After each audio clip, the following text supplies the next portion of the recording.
Marauders number 3. I was kind of iffy. It's in the middle of my pack. I know everybody's saying it's great, great, great. Middle of my pack. I canceled Excalibur. I've canceled New Mutants, and I was kind of iffy on Marauders. So hopefully this one wins me over. Let's dive in.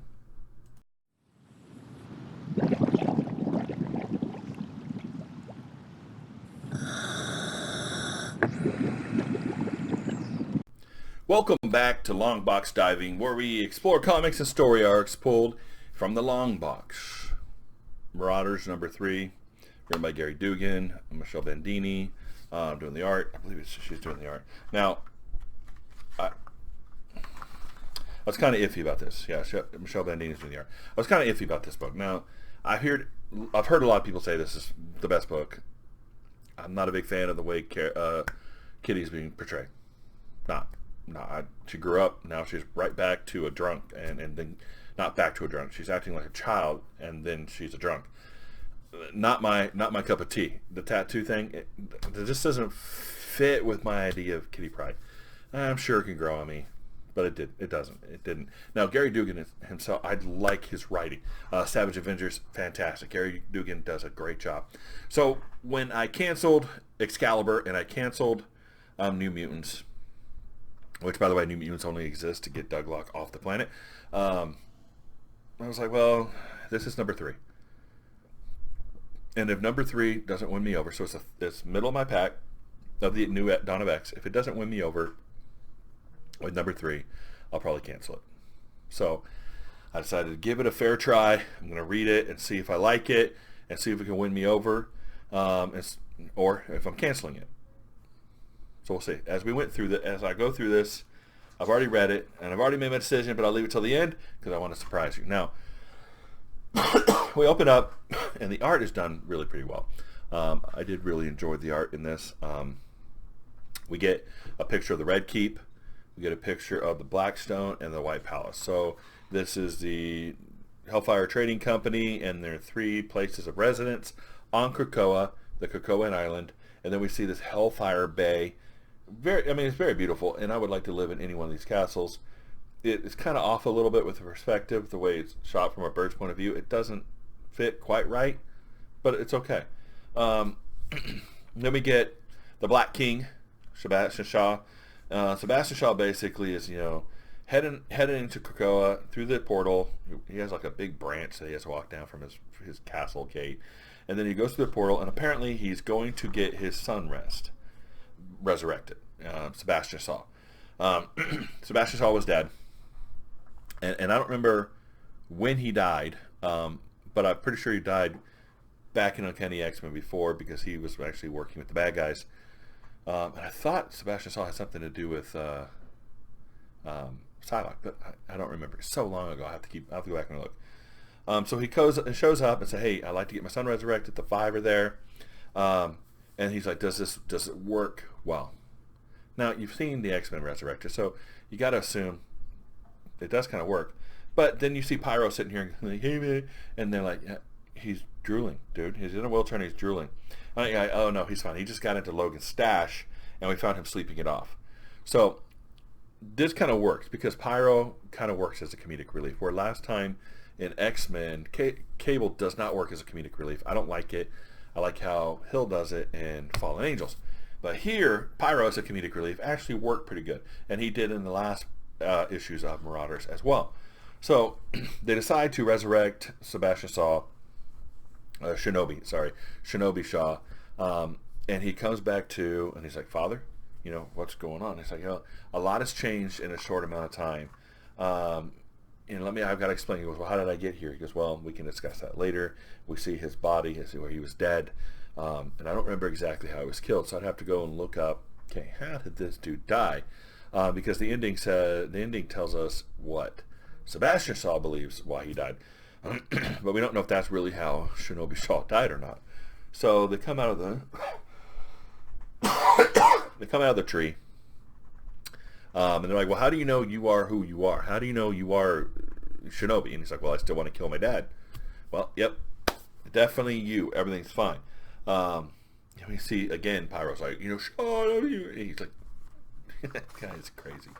All right, so he takes him back to the Blackstone Keep, you know, the long path, and he goes, "Hey, I want you to go change clothes. I got some duds in there for you."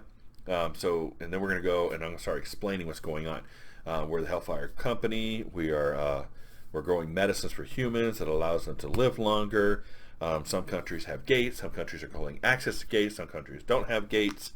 And it's us that we're actually going and helping move refugees out of those countries. We're helping to put drugs in. We're controlling the price of those drugs.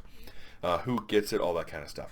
And so Sebastian decides to take Shinobi on a little trip, and they go through one of the portals into, I believe, Manhattan.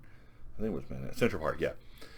And apparently there is now a gate thing around it. It's like, well, you're not supposed to block access to us. Well, we're not. We're just guarding from the crazies trying to mess with the looky-loos and all that kind of stuff. So Sebastian comes out, and there's like two people dressed up with X hoodies, and basically there's crazy cults popping up that are kind of worshiping his X-Men as gods. Again, crazy stuff going on. And then he's like, "Hey, power me up, Shinobi." So Shinobi takes the cane and whacks, smashes his dad in his head, smashes the ground and throws everybody back. I don't know what the point of that was. I don't know, but the crazy cultists like, "Praise be, we are seen by the gods." All right, so Shinobi and Sebastian have dinner together, and they talk about the stuff that's going on, what the White Queen did, and what she's setting up the Red, the Red King, and all this kind of stuff that's going on. So Sebastian's like, "Well, I'm still kind of," or Shinobi's, "I'm still debating whether I should kill you or not." So they walk in, and they go through another portal. He's like, "Hey, I got some business over in Tokyo." I think it's Tokyo. I got business over in Tokyo. And Sebastian's like, "Well, I'll show you a shortcut." So he walks him through a gate, and they're in Tokyo. He goes, "Hey, I need a few minutes. I need to do some stuff on my own." So he walks in to, I'm assuming it's the Hand? I don't know who this is. So he comes in and goes, "Forgive my absence. I was assisting with the formation of the mutant state. I have not forgotten my debts, but now you have a friend at Krakoa." So as we're saying, Shinobi is going to be a traitor. That could be some interesting subplots, some interesting plot points, some interesting interplay. The Hellfire Club is now making connections to other, the Triad or whatnot, the Hand. I don't know what this is about. I know what's going on. I don't know enough about this character to say why, what's going on. Now we get these panels in here where it says, they're following the Marauder ship, the ship with 300 knots. Now, 300 knots is really, really fast. So I know most ships don't go, but 300 knots is something like 150 miles per hour, or 100. No, let's see. What is it? No, 345 miles per hour. 345 miles per hour. Most ships, fast ships, do like 30 knots or so, like 34 miles per hour. But you're talking 300 knots, so like 345 miles per hour. That's really, really fast for a boat or ship. That's really fast. So I don't know what that's all about, and I don't know why a ship would go that fast, or if they're just kind of guessing. And then we get this whole addendum to the report from Exdeath and Langley. It's a text messages between Kitty Pryde and Bishop. And basically, she's trying to convince him to become the Red Bishop, because he's a bishop, and being the Red Bishop would be cool. Honestly, this doesn't sound like Kitty Pryde to me. It sounds like a teenager. He's like, "It's Kay. Gonna need an answer. A lot of action here. I'm holding back my other candidates, but I don't want to kick the can down the road forever. I thought you were kidding when you said no. Plus, you'll look great in red. Fine, Bishy." Now, see, this just doesn't sound like Kitty Pryde to me. And so that even more reinforces Kitty Pryde is not the Kitty Pryde I know, and I'm probably going to have a bias against this book because of that, because I'm not a big fan of that. I like Kitty Pryde as the way she was, not this new version of Kitty Pryde. So Shinobi and Sebastian go back home. He's like, "Hey, in the meantime, yes, I want you to be the Red King, but in the meantime, I need you to be the Black Bishop. So don't throw all the clothes away. And we're gonna help. The Shaws can help mutantdom make that make all these choices, and basically come down to there's a lot of rich people out in the world, and that we get this whole, let's see, what does it say? The aging top 1% of the population owns 90% of the wealth, and in 5 years, the opportunity will be lost. The drugs only prolong their lives for that long. So the idea, what Sebastian Shaw is trying to do is sell the old people the drugs that will help them stay alive longer, up to 5 years. And in doing so, take the wealth they have before they pass it on to their kids, who won't care about having drugs that keep them alive for 5 more years. So, jeepers. Definitely not a Robin Hood type situation here. He's not trying to steal from the rich to give to the poor. This is the rich people are old, and so the way we can get money from the rich people is by basically helping them live longer, and then they'll give us all their money, and we'll be rich, and we'll take all their money, that way. So I kind of like that idea. He's not a Robin Hood. This is all about business, and we're going to take the rich people's money, and we're going to do it by selling them something they need before they don't need it anymore, because they'll be dead.